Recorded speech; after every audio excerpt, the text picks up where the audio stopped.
This is Lisa from MobileTechReview, and this is a miracle. This is the 2021 16-inch MacBook Pro with the M1 Pro and M1 Max processors inside. Yes, I'm only holding one laptop because I'm only so strong. They did gain a little weight, but in fact, I like them so much I got both. No, I actually like you so much I got both. I wanted to test both the Pro and the Max so you could find out which one you should buy. You remember when the M1 was a revolution for the MacBook Air and the 13-inch MacBook Pro? Well, it's happening again. And we're going to look at them now. So before we get to that burning question, can it play Crysis? We're going to talk about what's new here. Well, the prices are not new. Pretty much it's the same price SKU Apple's been doing with the 16-inch MacBook Pros. Starts at $2,500. That gets you an M1 Pro with a 10-core CPU, a 16-core GPU, 16 gigs of RAM, and a 512-gig SSD. You can go up to a middle tier that increases your SSD capacity, and then there's the Max model, which also you can adjust the configuration on, but by the starting price for the $3,500 Max is the same 10-core CPU, a 32-core GPU, 32 gigs of RAM, and a 1 terabyte SSD. No matter which configuration you go with, you can change your RAM, you can change your SSD, and all that. You're going to get the same lovely, almost but not quite, because Apple, mini LED 16.2-inch, almost 4K display. Fantastic looking display. The same keyboard, the same Wi-Fi 6, not 6E, Bluetooth 5, all of those things you would expect, same keyboard, okay? So you're only going to be paying for how much RAM you want and how much storage capacity and which of the processors you want, Pro or Max. The difference between Pro and Max is only GPU configuration, not the CPU. So for the 16-inch, you're looking at a 10-core M1 CPU, which is 8 performance cores and 2 efficiency cores. Compare that to the regular M1 13-inch MacBook Pro and Air, which had 4 performance and 4 efficiency cores. You're obviously talking a lot more performance here, potentially a little bit less efficiency in terms of cores. So there's that. The GPU is available with that 16-core option. Then if you go to the Max, you can get it with 24 or 32 cores. And I'll talk about who should get that and the differences and all that sort of thing. The battery capacity is 100 watts. Probably it's 99.99 or something because airlines limit your carry capacity for lithium batteries on board airplanes. As you might guess, that's probably going to mean good battery life, especially due to the efficiency of this Mac. The charger is 140 watts, despite the massive horsepower inside this laptop, this little thing. So when we've been doing the benchmarking tests and comparing this to Intel laptops and Intel gaming laptops, we've been comparing it to things like the Alienware X17 and the MSI GE76 Raider 17-inch gaming laptops with an RTX 30. In comparison, that's the power supply difference. So that's going to be the theme of this video, where I feel like Roy Kent and Ted Lasso going, "Whoa!" I won't say the whole word. You know what it is if you've ever watched that show. It's amazing. What about the caveats? Well, the caveats aren't so much about ports because Apple listened, as you probably know by now, and instead of giving us only USB-C/Thunderbolt ports, we've got some legacy ports back. We have HDMI 2.0, not 2.1. It's not for driving a 8K TV, but it's there for those of you who, when you're traveling and you want to plug it into the TV in your hotel room so you can watch, well, Apple TV or Netflix or whatever it is, right?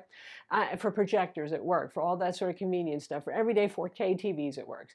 And we have a full-size SD card slot. I was just like, wow, I just stuck an SD card in my Mac for the first time since like 2015. It's a UHS 2, not UHS 3, so it could be even faster, but nonetheless, that's really handy because that's the easiest dongle for me to lose. There are still no USB-A ports. There are 3 Thunderbolt 4 ports, USB-shaped connectors on board, backward compatible with Thunderbolt 3 for those who have peripherals and monitors and all that stuff. And the MagSafe charger connection is back, which is awesome. So you might say, oh no, the last generation had 4 Thunderbolt. Why only 3? Well, you know, before one of them was always taken up by the charger. So now you don't have that problem because you're plugging into MagSafe, which is called MagSafe 3, which is a nice secure magnetic connection that will break away in case somebody accidentally kicks your laptop on the coffee table or whatever. And yeah, the connector is the silver color, not space gray if you buy the space gray laptop. The space gray and silver are still the 2 colors that are available. I know we have 3 different Macs here. We got the 14-inch and 2 16 inches, and they're all space gray. Can't show you silver, but you know what silver is like. It's been around forever. There's one little gotcha. Okay, so everybody was saying, stop making Macs so darn thin, right? We want better battery life, we want better cooling. So they did make it a little bit thicker. And you can see the difference between the 2019 16-inch MacBook Pro here with an Intel Core i9 versus the new generation. It's a little bit thicker. The footprint's about the same. It's got about a half a pound heavier. Instead of 4.3 pounds, it's 4.8 pounds. So there you go. That's the trade-off. I think it's totally worth it though. The repairability has supposedly improved too. iFixit has already started taking it apart, and it looks like the battery is relatively not too impossible to replace, which is probably the thing most people replace. This is still M1 architecture, which means a unified SoC, system on chip. So part of the reason it can be so fast is the fact that you've got your CPU and your GPU on the same die. Okay, we've seen that AMD, Intel, they do the same thing for integrated graphics, right? But not for such powerful integrated graphics like we can see here with a 32-core GPU, but also your storage and your RAM are all on one chip. So no PCIe bus, for those of you who are more technical, to ship your data around, which slows things. It gets a lot faster. For the M1 Pro, you're talking 200 gigabit per second data transfer, 400 for the max. So that's pretty fast. But that also means you can't upgrade your RAM or your SSD after the fact because it's a monolithic architecture. One chip has all that stuff. Likewise, if any portion of that chip should fail, the whole chip, or really the whole logic board, as Apple calls motherboards, would need to be replaced. So that's still the way that is. When it comes to speakers on this, you have 6-speaker audio with force woofers, as Apple calls them. They sound really good. I mean, the 16-inch MacBook Pro has always sounded good. If you're coming from the 2019 model, well, it's not going to sound super duper better. It's going to sound a little bit better. But compared to most other laptops on the market, with the exception of Surface Studio Laptop, which sounds really pretty good too, it's one of the best that you're going to find in terms of audio. The 3.5mm headphone jack supports high impedance headphones. So for those of you who are audiophiles, you know what that means. That means you don't need an external headphone amplifier to use your really fancy pants high impedance headphones anymore. The display on this is lovely. We saw Apple bring mini LED display to the 12.9-inch iPad Pro recently, and this one is every bit as good with a little bit less blooming, which means if you've got a complete black background with white text or white anything on it, you won't see quite as much halo around that. It's really pretty trivial. What's not so trivial is the notch.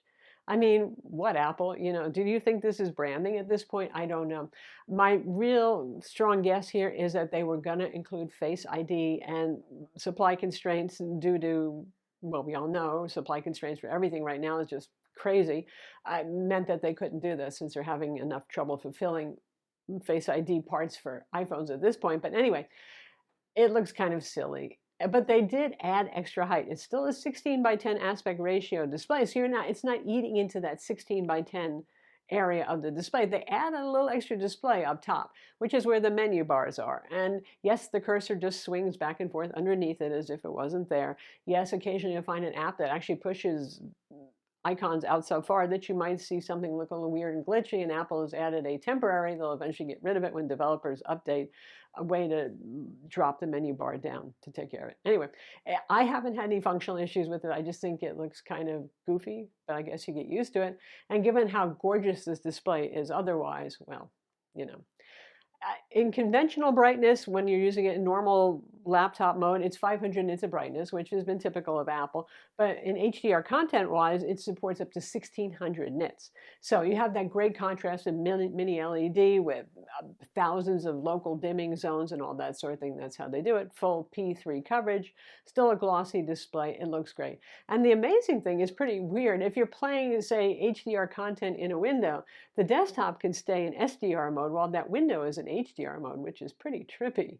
Anyway, it's gorgeous. One upside of that notch is the fact that you get a 1080p webcam that looks considerably better than what you'll see on most any other laptop. So, hey, I'll take that. And as usual, there are 3 mics for high quality audio. So these days, when everybody's still stuck Zooming and FaceTiming and everything else, it's nice. The trackpad on this is always class leading. It really isn't any different from the previous generation. It's still insanely huge as well, but it's the same haptic touchpad that works wonderfully. The keyboard, the big news here is that the touch bar is gone from the top. For those of you who always hated that and just wanted your function key row back and dedicated escape key, brightness buttons that were clicky, all that sort of thing, it's back. Full-size function row up top. So I never got into the touch bar much myself, so I'm pretty happy that it's this way too. The only time is kind of weird is we do have Touch ID on the keyboard, same place, but you used to get that little indicator on the touch bar that would say, "Put your finger here, dummy, right now. It needs you." And now you don't get that, so I just something to adjust to. The key travel is 0.9 millimeters. That's pretty darn short. That's something I still don't really much appreciate. In fact, I think that's a little less travel than the 2019 era 16-inch MacBook Pro. I think that was a whole millimeter, maybe. Anyway, that's very low travel, but it is very tactile. You can almost say it feels like the lowest travel mechanical keyboard you've ever used. These are scissor keys. It's nice. It's still short. Oh well, despite the fact that the Mac got a little thicker, there's still ain't enough room for more travel on those keys, and it's the way the Magic Keyboard rolls. Okay, let's talk about performance now. And this overlaps a little bit with the 14-inch MacBook Pro with the M1 CPU that we're going to be reviewing as well soon. And the Pro versus the Mac CPUs, like I said, you're going to get the same number of cores. So if you're only going to be doing CPU-intensive tasks, you're doing data visualization that doesn't ever use the GPU, you're doing coding, all that sort of thing, there's no need to get the Max. The Max is there for those of you who do more graphics-intensive things, particularly video editing, Photoshop, that sort of stuff. You live in Adobe Creative Cloud. You live in Final Cut, all those sorts of things, right? DaVinci Resolve, you get the idea. Now with 3D rendering, that's still a little bit of a hurt for the M1 Mac because the GPU acceleration isn't there in every program yet. Blender is native for the M1, but they're still working on the GPU acceleration for these Macs. So look forward to be better. If you're talking in terms of Blender and under other similar programs, looking at CPU rendering, well, it can actually knock the socks off of an Intel machine, so of comparable i7 to i9 configuration. That's pretty good. But anyway, if you're not the person who needs the GPU, just get the Pro. You'll get a little better battery life, you'll spend less money. Ain't that nice? But let's talk about the performance of that CPU. It's off the charts. Didn't you expect that? We saw what happened with the M1 MacBook Air and 13-inch Pro, right? Uh, the Geekbench numbers are the highest I have ever seen, be it against that Alienware X17, against my MSI GE76 Raider, which has an Intel 11th Gen Core i9 inside, let alone against Apple's own i9-based 16-inch MacBook Pro. This thing is darn fast. I mean, exponentially fast. Now, when we look at something like Cinebench R23, it's also fast. It's not as class leading there, and that should be an M1 native application. So that's interesting. With graphics, it gets a lot harder to measure because of what Apple has done here with the change in architecture. I can't just run 3D Mark on this thing. I can't run native Windows. There's no boot camp. Who is this not for? This machine in general? Those of you who need boot camp. Those of you who need virtualization and a lot of speed. You can run Parallels, but you can only install the ARM version of Windows 10 or Windows 11, so that's kind of limiting. And then inside of Windows 10 or 11, it will virtualize to x86, and you can imagine the performance hit that you're taking with that. So not so much for the Windows crowd anymore, which pushes the Mac. At the same time, it's a shame. By far the most performant, the most energy efficient, the coolest running, the ideal of what a laptop should have always been, something that's portable and doesn't burn and lasts a while on battery, right? But being limited only Mac OS in a Windows universe is going to hurt a little bit. All right, there's that. Anyway, when it comes to GPU performance, we look at something like Graphics Bench and the Aztec test, the 1440p off-screen test, because that's the most demanding. And there, that's a metal native test.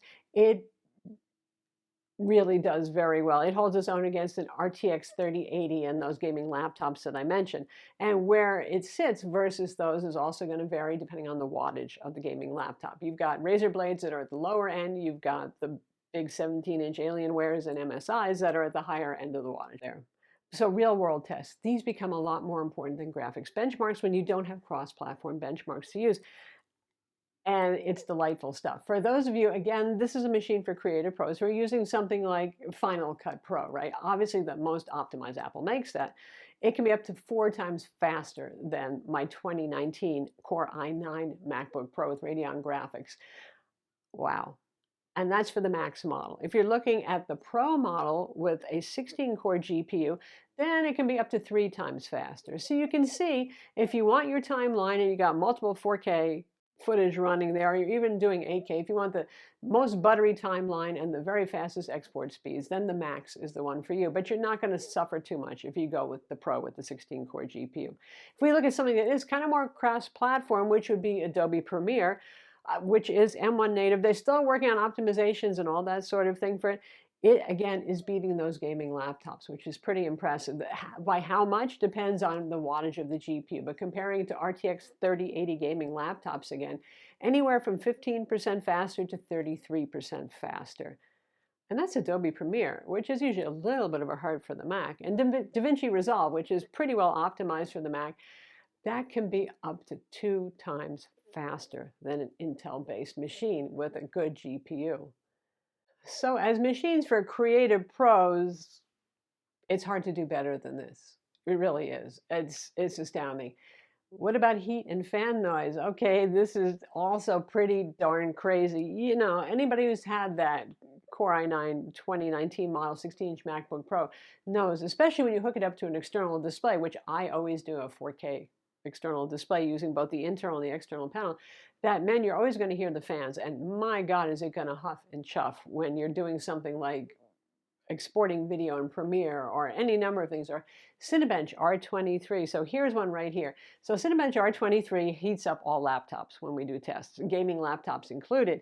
RTX 3080, doesn't matter. And this is really just a CPU-based test, so it doesn't even matter about your GPU, right? But with my 2019 16-inch MacBook Pro, within about a minute of the test, and this is a test that runs for like 8 minutes total for the multi-core test, it would be hitting thermal sealing and throttling about a minute in, and then the fans would be going. The same thing goes for gaming laptops. This is a good way to max out the temperature and then bring up your fans and then see how the performance is despite some throttling. And with this new Pro and Max version, they don't throttle. They go up to about 89 to 90 degrees, about halfway to 2/3 of the way through the test in a 73 Fahrenheit room. And then the fans will kick on, and they stay at 0 till it hits about 90. And then the fans will keep it at about 90, which is below thermal throttling. And it doesn't get that loud. It doesn't get hot to the touch. I don't know how. Warm, yeah. Hot, absolutely not. It's astounding. It's what you wish a laptop was. That's really well done. I know there are some of you who wish, like, oh, it was 50 degrees centigrade all the time while working really hard. We aren't there yet. That would be beyond any possibility. This is pretty impossible enough, and Apple has done it. So that sounds like so fantastic. Yay, right? Well, what else do people want to do with their laptops? Game? I mean, it's not that you can't game at all, but if you're looking at AAA titles and hey, you're spending a lot on a laptop, probably it could be that you are, right? You want to play Cyberpunk or AC Valhalla or Far Cry 6 and all those kind of titles. Well, first off, you're stuck in the fact that this is not x86 architecture, okay? So not going to happen. You can't boot camp in and play it. Forget about using Windows ARM version with its virtualization. No, no, no. And most of the games you're going to play really are going to run under Rosetta, which is Apple's emulation, which actually is really fast, as you probably know already from the original M1 laptops that came out. So, I mean, I can run things like Shadow of the Tomb Raider, which is already getting to be an older game and was already kind of dumbed down in the port for Macs and their less capable GPUs and stuff, and I can get 85 frames per second, and that's really fine on high settings. But of course, if you're looking at a gaming laptop with an RTX 3080, then I can push 100 frames per second. So still not there, but we have Rosetta emulation. But your game library isn't there. Your x86 isn't here anymore. So if you wanted a gaming laptop, sorry, no, and no crisis for you. Maybe Minecraft? So how about battery life? Okay, if we're talking about competing gaming laptops and mobile workstations where if you get 6 hours, you're like in your happy place, right? Throw those ideas away. You can tell just from the difference in the size of the chargers here and the different efficiencies of the CPU and the max wattages consumed by the 16-inch MacBook Pro, which does fine with a 140-watt adapter versus the 330-watt one I showed you, or a 240-watt one on somewhat less demanding gaming laptops, right? The Pro is going to have the better battery life versus the Max. It makes sense because, you know, you got twice the GPU cores going on in the Max model of it. But nonetheless, setting the display at 200 nits of brightness and doing real-world tests, and people, this took me days because the thing wouldn't die. I was using Safari for half an hour. It was still at 100% on the Pro and the Max. I mean, what? So my real world tests are having a mail client running, having Safari running with several tabs open, streaming some video, editing some stuff in Photoshop for a while, a little bit of video calling, that sort of stuff, real world. And we're looking at, with 200 nits of display brightness, this getting 11 hours on a charge with the Max model and 13 hours on a charge with the Pro model. Given the horsepower and the performance here, that is certainly impressive. And this is going to lead any other Intel machine or AMD machine even on the market with this level of performance. And that's not even really trying to optimize performance, just leaving it default settings, all that sort of thing. Obviously not putting it in the 16 inches high performance only mode sort of thing, which doesn't really make that much of a difference in performance, by the way, for those of you who are wondering, versus the 14 inch that doesn't have that option. But it runs on unicorn farts. Once again, just like the 13-inch MacBook Pro and the M1 Air, it just keeps going. Now, Apple does claim more. They claim up to like 21 hours or something like that. If you're just streaming video, which is a very efficient task because processors are so optimized for it, then sure, and if you set your display brightness pretty low. But let's face it, especially nowadays when people are home more often, if you're going to watch video for 8 hours, you're probably going to watch on your TV and not on your laptop. You're not going to spend $3,500 to watch TV on your laptop, are you? I don't know, not me. So that's the 16-inch MacBook Pro for 2021 with the M1 Pro and M1 Max processors. As you can tell, I'm pretty jazzed, and you know, hey, I think everybody is pretty jazzed. They have done pretty much everything we asked.